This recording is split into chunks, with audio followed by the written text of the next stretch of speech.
Hi friends, তোমরা কেমন আছো? তো আশা করি তোমরা খুবই ভালো আছো। তো তোমাদের জন্য আজকে নিয়ে এসেছি নতুন একটা ভিডিও। তো আজকে আমার জন্মদিন ছিল। তো সকাল সকাল দেখো লুচি, মিষ্টি আর তরকারি কিনে নিয়ে এসেছি। যেহেতু আমার হাজব্যান্ড রান্না করতে পারে না, তো ওই জন্য দোকান থেকে লুচি, তরকারি, মিষ্টি কিনে নিয়ে এসেছে। আর সকালবেলায় আমার ভাই কেক কিনে নিয়ে এসেছে। তো ওটা সবাই মিলে টিফিনের সাথে কেকও কাটা হচ্ছিলো এবং খাওয়াও হচ্ছিলো। তো সবাই কেকটা কেটে প্রথমে আমার হাজব্যান্ডকে খাওয়ালাম, আমার ছেলেকে খাওয়ালাম। এই খাটবো আমার দেওয়া, মানে ওটা আমার একটা দেওর ছোট। তো ভাইকে খাওয়ালাম কেকটা, সবাই মিলে কেক কাটলাম, আমাকে সবাই মিলে কেক খাওয়ালো প্লাস এবং ক্রিম দিয়ে মুখে ভর্তি করে দিল। তো অনেক কেক কাটা হলো, টিফিন খাওয়া হলো। তারপর দুপুরবেলায় আমার হাজব্যান্ড আমাকে রেস্টুরেন্টে খেতে নিয়ে গেছিলো। তো যেহেতু ওরা রান্না করতে পারে না, ওই জন্য আমাকে রেস্টুরেন্টে খেতে নিয়ে গেছে। তো সত্যি আমাকে খুব সুন্দর করে সাজিয়ে গুছিয়ে রেস্টুরেন্টে খাইয়েছে। তো সব রকমের সবজি, তারপরে ডাল, আলু ভাজা, মানে সব রকমের বাসন্তী পোলাও ছিল, মিষ্টি ছিল, পাবদা মাছ ছিল, চিংড়ির মালাইকারি ছিল, সব ছিল। আম দই নিয়েছিল, খাসির মাংস নিয়েছিল, সব নিয়েছিল। মানে সত্যি খুব সুন্দর করে আমাকে সাজিয়ে গুছিয়ে খেতে দিয়েছিল। যেহেতু জন্মদিন, ওদেরকে আমি সাজিয়ে গুছিয়ে খাওয়াই না, ওরা তাই জন্য আমাকে রেস্টুরেন্টে নিয়ে গিয়ে সাজিয়ে গুছিয়ে খাইয়েছে। তো ওখানে খেতে খেতে একটা সেলফি নিলাম। তো ওরা দুজনে বসেছিল, আমার হাজব্যান্ড আমার ছেলে, তাদের ছবি নিলাম। তো খেয়ে দিয়ে আসার পরে সন্ধেবেলায় পুরো আমার হাজব্যান্ড আমাকে পুরো সারপ্রাইজ দিয়ে দিল। আমি যেহেতু ব্ল্যাক ফরেস্ট কেক ভালোবাসি, তো সন্ধেবেলায় কেক নিয়ে চলে এসেছে। তো দেখো কেক এনেছে, ঘরের মধ্যে ট্যাগ ট্যাগ লাগিয়ে সাজিয়েছিল, হ্যাপি বার্থডে ট্যাগ। তো সত্যি করে আমি ভাবতে পারিনি যে এত সুন্দর করে ফের বিকেলবেলায় ফের জন্মদিন করবে। তো কত সুন্দর সুন্দর করে জন্মদিন করেছে। তো আমার এটা ভাইজি, কেক কাটছিলাম। তা পাশে আমার ছেলে সবাই দাঁড়িয়ে আছে, আমি কেকটা কাটলাম, ভাইজিকে একটু দিলাম, তারপর ছেলেকে দিচ্ছি।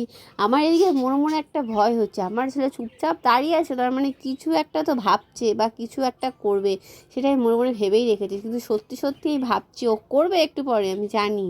ওর তো মানে কি বলবো, ভাবছি কিছু বলছে না কেন, চুপ করে। যেটা অভিষেক, এটা ভাই, ও খুব ভালো, আমাদের সবার জন্মদিনে আসে। সত্যি কথা, রাতে দিনে সব সময় আমাদের জন্মদিনে আসেই। তো সত্যি দেখতে দেখতে প্রায় সবাই আমাকে কেক খাওয়াচ্ছিল, সেই সুযোগে আমার ছেলে আমার সাথে কীরকম করবে দেখো। হ্যাঁ, বলতে বলতে আমি জানতাম ওইটাই করবে, অনেকক্ষণ থেকে চুপ করেছিল। আবার বাবা বলছিল কেন করছিস, কেন করছিস।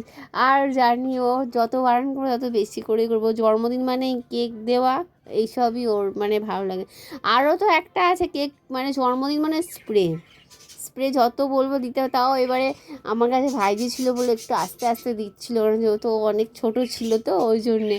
তো তারপরে আস্তে আস্তে করে জোরে স্প্রে করছিল, খুব মজা হচ্ছিল, সবাই মিলে খুব মজা করছিলাম, খুব ভালোও লাগছিল।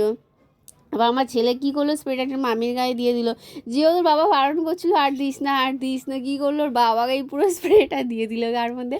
তারপর আমি হাজব্যান্ডের সাথে একটা ছবি তুললাম। তারপর আমরা একটু ছোট্ট একটা কিটি পার্টি করে নিলাম। তো আমরা একটু চাউমিন, ফিশ ফিঙ্গার এবং কাটলেট এনেছিলাম। তো ওটা সবাই মিলে বসে আমরা একটু করে খাচ্ছিলাম কেক কাটার পরে। তো আমার ছেলে এটা দেও, তো একটা ভাই ছোট সায়ন। তো ওরা সবাই মিলে আমরা খাওয়া দাওয়া করছিলাম। খেতে খেতে সবাইকে জিজ্ঞেস করছিলাম কিরে ভালো হলো তো আমার জন্মদিন। না, ভাইজিকে দেখাচ্ছি, বলছি ভাইজিকে বলছি দেখ দেখ দেখ, তো ও তখন হাই করছে। কত ছোট কিন্তু ও তো মজা করে হাই করছে।